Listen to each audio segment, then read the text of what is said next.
To stay up to date with my latest videos and cool crypto news, make sure to subscribe to this YouTube channel by clicking the button above this video. Don't forget to like, comment, share and subscribe.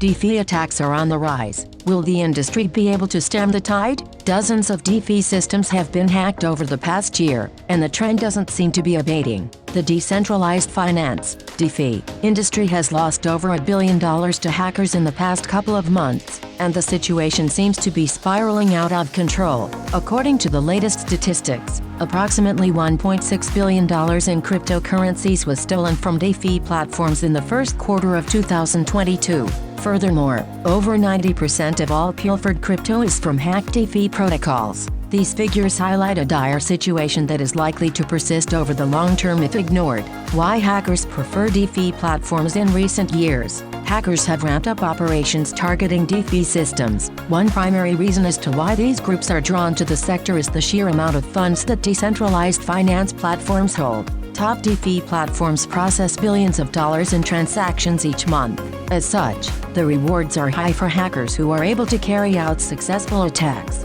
The fact that most DeFi protocol codes are open source also makes them even more prone to cybersecurity threats. This is because open source programs are available for scrutiny by the public and can be audited by anyone with an internet connection. As such, they are easily scoured for exploits. This inherent property allows hackers to analyze DeFi applications for integrity issues and plan heists in advance. Some DeFi developers have also contributed to the situation by deliberately disregarding platform security audit reports published by certified cybersecurity firms. Some development teams also launch DeFi projects without subjecting them to extensive security analysis. This increases the probability of coding defects. Another dent in the armor when it comes to DeFi security is the interconnectivity of ecosystems. DeFi platforms are typically interconnected using cross bridges, which bolster convenience and versatility, while cross bridges provide enhanced user experience. These crucial snippets of code connect huge networks of distributed ledgers with varying levels of security.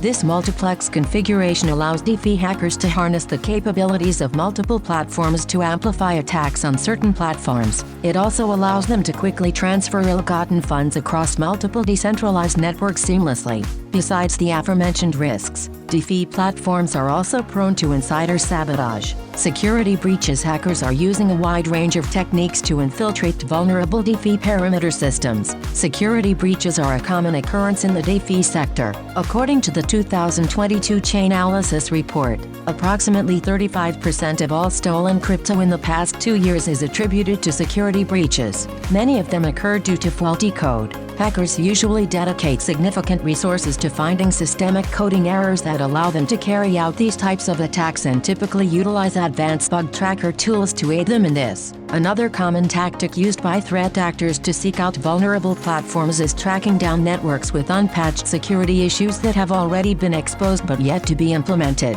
Hackers behind the recent wormhole DeFi hack attack that led to the loss of about $325 million in digital tokens are reported to have used this strategy. An analysis of code commits revealed that a vulnerability patch uploaded to the platform's GitHub repository was exploited before the patch was deployed. The mistake enabled the intruders to forge a system signature that allowed the minting of 120,000 wrapped Ether (WETH) coins valued at $325 million. The hackers then sold the WETH for about $250 million in Ether ETH. The exchanged Ethereum coins were derived from the platform's settlement reserves, thereby leading to losses. The wormhole service acts as a bridge between chains. It allows users to spend deposited cryptocurrencies in wrapped tokens across chains. This is accomplished by minting wormhole wrapped tokens, which alleviate the need to swap or convert the deposited coins directly. Flash loan attacks. Flash loans are unsecured DeFi loans that require no credit checks. They enable investors and traders to borrow funds instantly. Because of their convenience, flash loans are usually used to take advantage of arbitrage opportunities in connected DeFi ecosystems. In flash loan attacks, lending protocols are targeted and compromised using price manipulation techniques that create artificial price discrepancies.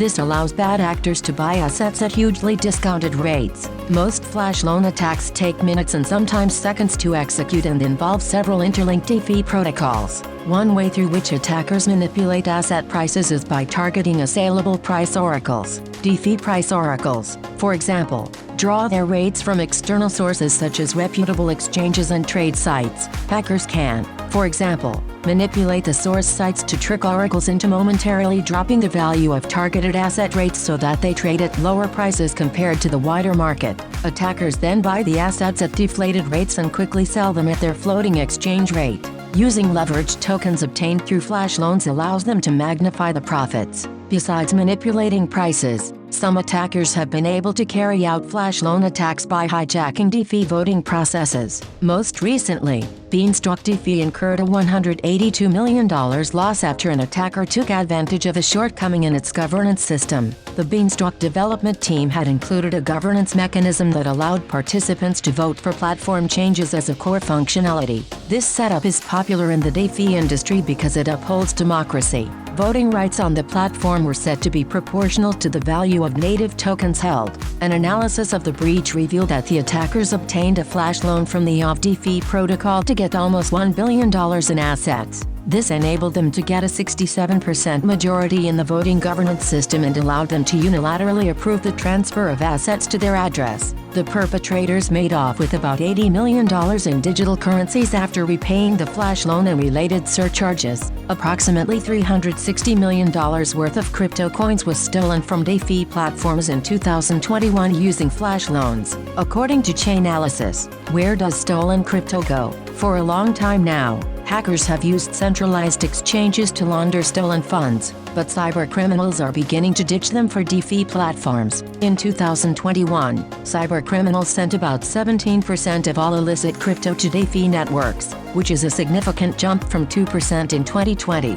Market pundits theorize that the shift to DeFi protocols is because of the wider implementation of more stringent Know Your Customer (KYC) and anti-money laundering (AML) processes. The procedures compromise the anonymity sought after by cybercriminals. Most DeFi platforms forego these crucial processes. Cooperation with the authorities' centralized exchanges are also, now more than ever before, working with authorities to counter cybercrime. In April, the Binance exchange played an instrumental role in the recovery of $5.8 million in stolen cryptocurrencies that was part of a $625 million stash stolen from Axie Infinity. The money had initially been sent to Torado Cash. Torado Cash is a token anonymization service that obfuscates the origin of funds by fragmenting on-chain links that are used to trace transacting addresses. A portion of the stolen funds was, however, tracked by blockchain analytic firms to Binance. The loot was held in 86 addresses on the exchange. In the aftermath of the incident,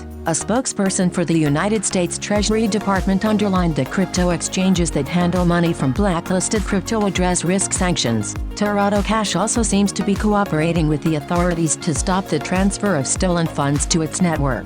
The company has said that it will be implementing a monitoring tool to help identify and block embargoed wallets. There seems to be some progress in the seizure of nicked assets by the authorities. Earlier this year, the U.S. Department of Justice announced the seizure of $3.6 billion in crypto and arrested 2 people who were involved in laundering the funds. The money was part of the $4.5 billion purloined from the Bitfinex crypto exchange in 2016. The crypto seizure was among the biggest ever recorded. DeFi CEOs speak about the current situation, speaking exclusively to Cointelegraph earlier this week.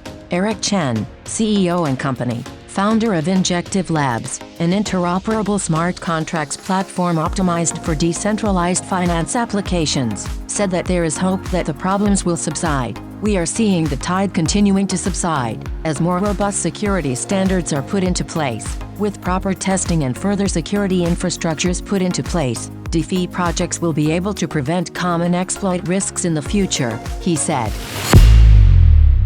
To stay up to date with my latest videos and cool crypto news, make sure to subscribe to this YouTube channel by clicking the button above this video. Don't forget to like, comment, share and subscribe.